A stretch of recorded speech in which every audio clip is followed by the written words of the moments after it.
Hello, and welcome to your Mythic Forecast, a monthly series aimed to support you in better understanding the archetypes moving through your life every month, because it shifts always. My name is Hannah, and thank you so much for being here. Whether you already know me or maybe you're new here, you are meant to be here, and I'm very glad and grateful you're here.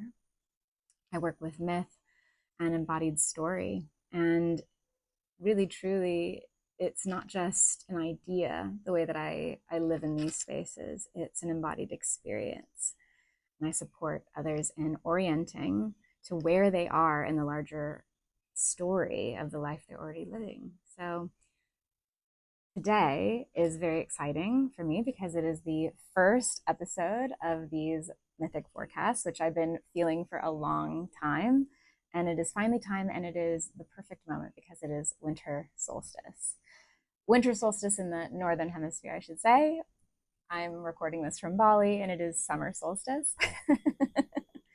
But either way you look at it, it is a solstice moment. And solstice is when the light returns. And it really feels like a beautiful time to seed this series for that reason, because I'm here to seed the light of what it is that I'm bringing forward into the world. So if this is something that sounds interesting to you, continue listening. If you want to keep receiving these every month, you can go ahead and subscribe. But this is the work that I'm here to do, and this is how I'll be present with you moving forward. So with the winter solstice, it is December 21st, it is 2025. It is a liminal time where the light is re-entering. Whether it is winter and it's the seedling of light, the seedling of hope that light will return, or whether it is summer solstice and the light has returned fully, it is about the return of light. And I keep bringing up winter and summer because of where I'm located here in Bali. It's important to understand that wherever you are, the lands that you're sitting on, living on, traveling to, they are affecting you at every given moment. But so too are the internal lands that you carry with you always, the ones that you were birthed on, the ones that you hold in your body, bones and blood of your ancestral lineage. And my ancestral lineage is Northern Hemisphere. So that feels truest in my system, even though I'm here in Bali. However, what's beautiful for me to understand is that this is a liminal space. This is a liminal time, and that's the way I see it. It's straddling the light and the dark for me. So a couple days ago, we had the Sagittarius new moon, and we were in Sagittarius season. Today marks the beginning of the Capricorn season. And I'm doing these transmissions in the middle of the month. And I'm putting the month in quotes, air quotes here, because it's according to the Gregorian calendar month. And the Gregorian calendar month is what most Western countries are using. There's nothing wrong with it. It is a month that does exist. I don't deny that it exists. I live in reality with the rest of the world. And honestly, the Gregorian calendar doesn't make sense to me energetically. And there's a lot more I could say about that, but I'm not going to get into that on this particular video.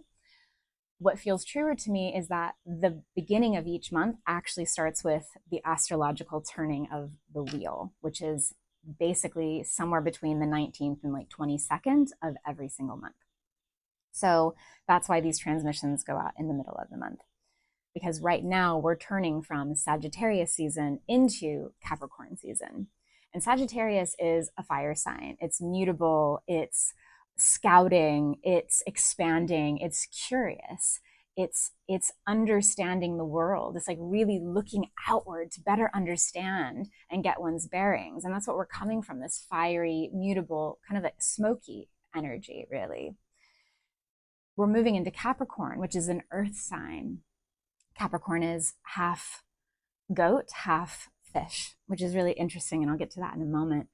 Capricorn is here as the symbol, the energy of the divine masculine. And Capricorn gets a lot of flack for being hyper business focused and just getting it done. And there's nothing wrong with that. There's something beautiful to that.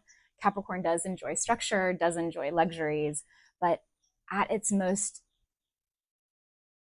highly elevated energetic level, Capricorn is about devotion and framing work through devotion. And that feels beautiful to me. And that's what we get to see now. This is the quietest time of the year for those who are in winter solstice mode, entering into hibernation, entering into a quiet time within where the dark becomes quite dark. And we have to remember the seedling of light coming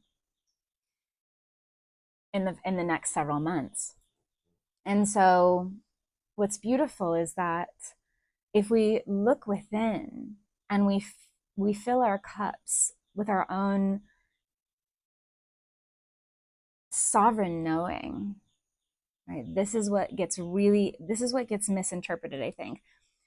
The masculine is not seeking outwardly. Really, truly, when the divine masculine energy of Capricorn turns inward on itself, it aligns in truth and devotion and discipline.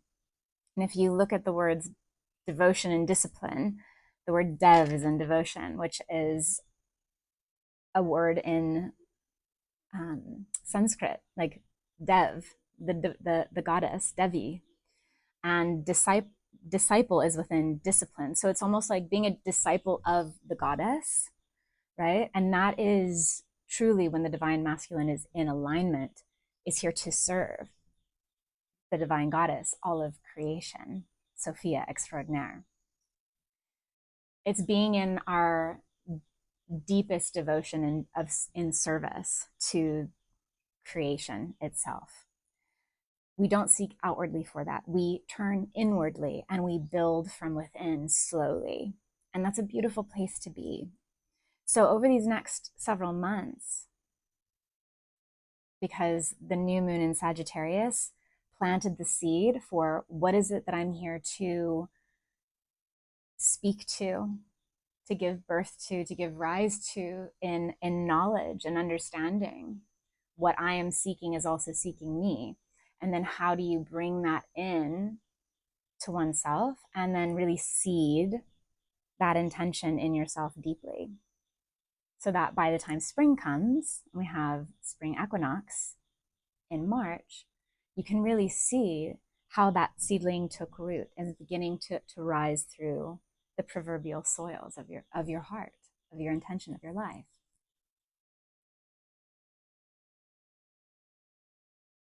This is what Capricorn season is about. This is what the next month is about, going inwardly, quietly building in devotion to the greater mission of what you are here to serve, of what you are here to speak to, of what you are here to give rise to within.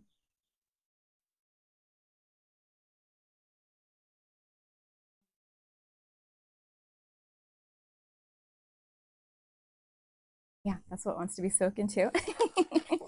So let's go ahead and do a quick tarot reading to see where we've been, where we're going, and what is coming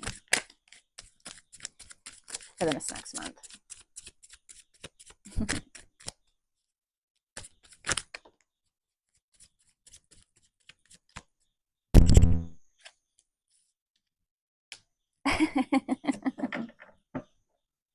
Beautiful. Oh, I love this. All right, we'll have a clarifier card as well. All right. It is really summer solstice here, though. It's so warm here in Bali. Okay, liminal times, baby. So, where have we been? Justice. The Justice card. This is getting into balance. This is seeing things objectively for what they are, what has been working, what has not been working, and we're getting ready to trim the fat. All right. Where we are currently is so beautiful because it's the Six of Pentacles. Six of Pentacles is a card all about giving and receiving, reciprocity.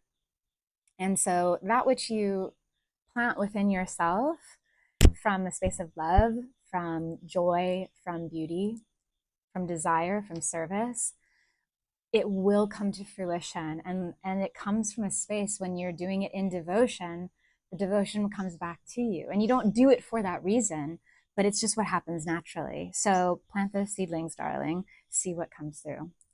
And then what comes as a result of that? Interestingly, the Five of Swords. And the Five of Swords is an interesting card. It really, truly is a card about, to me, letting go of really what is not serving, which is, comes back to this Justice card. So we understand when we come out of this that that which is for us stays, that which is not leaves.